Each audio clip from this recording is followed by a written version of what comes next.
दोस्तों, आप सबका स्वागत है कमल्स फूड लैब में, जहाँ पर हम बनाते हैं हेल्दी, इजी और टेस्टी रेसिपीज़। दोस्तों, जन्माष्टमी का त्यौहार आ रहा है और हम तरह तरह के प्रसाद बनाकर तैयार करते हैं कान्हा जी को भोग में लगाने के लिए। तो आज हम बनाएंगे जन्माष्टमी में स्पेशली प्रसाद में चढ़ने वाला मेवा पाक। लेकिन ये जो मेवा पाक है, इसे हम बनाएंगे आज गुड़ से।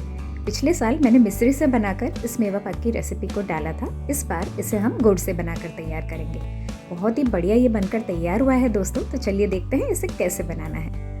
सबसे पहले 1 टेबलस्पून घी को मैंने गरम कर लिया है और 1/4 कप बादाम को हम उसमें पहले रोस्ट कर लेंगे। बिल्कुल धीमी आंच पर रोस्ट करेंगे और जैसे ही हमारी बादाम इस तरह से फूल जाएगी और हल्की सी डार्क हो जाएगी तो हम इसे एक प्लेट में निकाल लेंगे।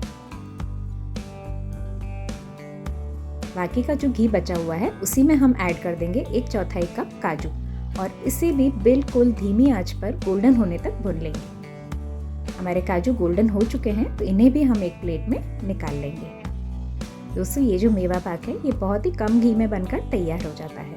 अब ये जो घी बचा है इसमें मैंने ऐड कर दिया है 1 कप मखाना। धीमी आंच पर 4 से 5 मिनट लगेंगे इसे क्रिस्प होने में और इस तरह से हम जब इसे तोड़ेंगे तो आराम से ये ब्रेक हो जाएगा। इसका मतलब कि ये रेडी है। तो इसे भी हम एक प्लेट में निकाल लेंगे। अब हमारा जो घी है वो ख़त्म हो चुका है, तो अब हम यहाँ पर फिर से ऐड कर देंगे 1 टेबलस्पून घी और अब हमें 2 टेबलस्पून खाने वाला जो गोंद आता है वो फ्राई करना है।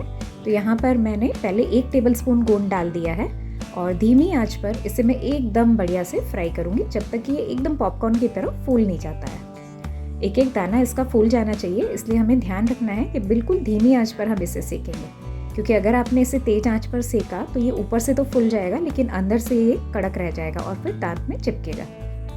तो ये 1 चम्मच गोंद मैंने तल लिया था, उसे मैंने निकाल लिया है। फिर से आधी चम्मच घी मैंने ऐड किया है और फिर से जो 1 टेबलस्पून गोंद बाकी है वो मैं तल लूँगी इसमें। ये देखिए, ये बैच भी रेडी हो गया है तो इसे भी हम निकाल लेंगे। अब डालेंगे वापस से 1 छोटी चम्मच घी और उसमें हम डाल देंगे 1/4 कप मगज के बीज। इसे भी बिल्कुल धीमी आंच पर चटकने तक भून लेंगे। जब ये भुन जाते हैं तो हल्के हल्के चटकने लग जाते हैं। तो बस इसी स्टेज पर हम इसमें ऐड कर देंगे 1 कप पिसा हुआ सूखा नारियल। ये आपको रेडीमेड भी मिल जाता है और अगर आपके पास नारियल का गोला है तो आप उसे पीस कर तैयार कर सकते हैं। तो ये देखिए, हल्का गोल्डन हमारा नारियल हो चुका है। तो इस स्टेज पर मैंने गैस को बंद कर दिया है और ऐड कर दी है 2 टेबलस्पून खसखस और किशमिश।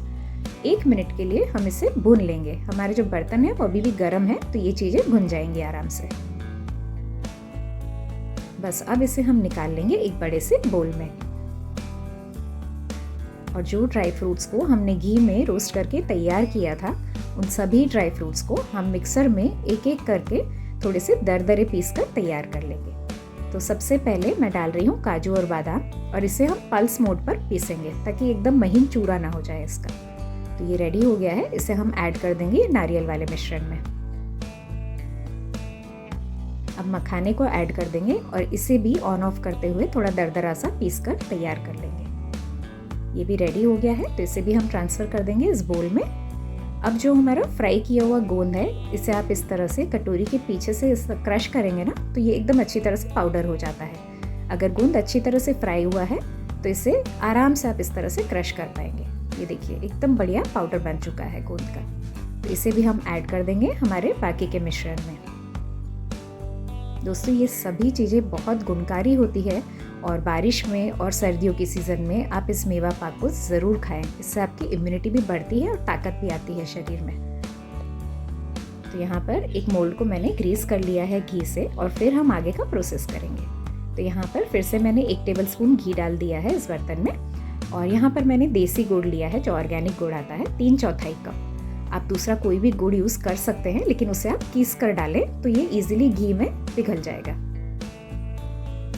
शुरू में आप देखेंगे कि घी और गुड़ दोनों अलग अलग दिखेगा आपको। जैसे जैसे आपका घी और गुड़ मिक्स होता जाएगा वैसे वैसे आपका गुड़ जो है वो कुक होता जाएगा। बिल्कुल धीमी आंच पर हमें इसे कुक करना है दोस्तों, नहीं तो इसकी जो चाशनी है वो बहुत ज़्यादा कड़क हो जाएगी और आपका जो मेवा पाक है वो सॉफ्ट नहीं बनेगा। तो ये देखिए, जब आपका गुड़ इस तरह से एकदम फ्रॉदी हो जाए, लाइट हो जाए और फूल जाए इस तरह से, तब आपको गैस को बंद कर देना है। गैस बंद करके फिर हम डालेंगे इसमें हमारा जो ड्राई फ्रूट का मिश्रण था वो। और इसके साथ में ही मैं यहाँ पर ऐड करूँगी आधी छोटी चम्मच सौंठ का पाउडर।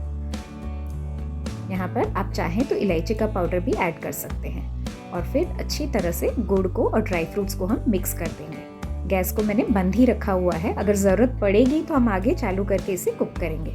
लेकिन मुझे यहाँ पर मेरा जो मिश्रण है ये एकदम परफेक्ट लग रहा है, एकदम बढ़िया से ये बाइंड हो रहा है और कढ़ाई को भी छोड़ दे रहा है। ये देखिए, आप देख सकते हैं एकदम अच्छे से ये इकट्ठा आ गया है पूरा।